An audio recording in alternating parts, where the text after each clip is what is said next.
নমস্কার, আশা করছি সকলেই খুব ভালো আছেন। আমি পায়েল আর আজকে চলে এসেছি আরও একটি নতুন রান্নার রেসিপি নিয়ে।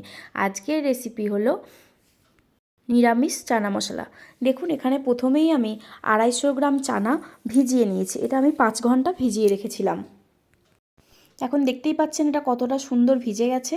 আর এখন এটাকে আমি 4টে সিটি দিয়ে নিলাম। দেখুন এখানে এখন সেদ্ধও হয়ে গেছে। আর এখানে নিয়ে নিয়েছি 2টো মিডিয়াম সাইজের আলু, এইভাবে কেটে নিয়েছি। এখানে এখন কড়াই বসিয়ে দিলাম আর কড়াইয়ে দিয়ে দিলাম সর্ষের তেল।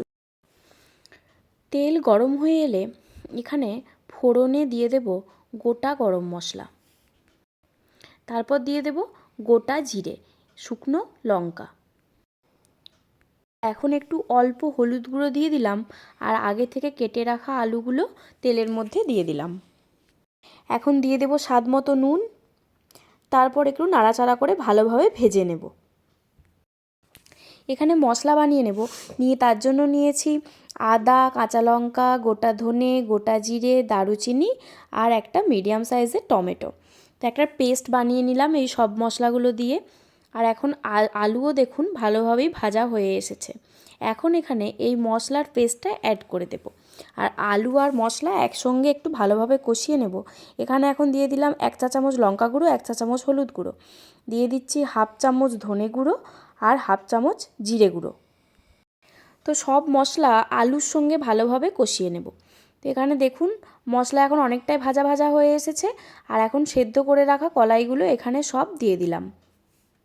এখন আলু, মশলা আর কলাইগুলো ভালোভাবে একটু কষিয়ে নিয়ে এখানে দিয়ে দেব জল।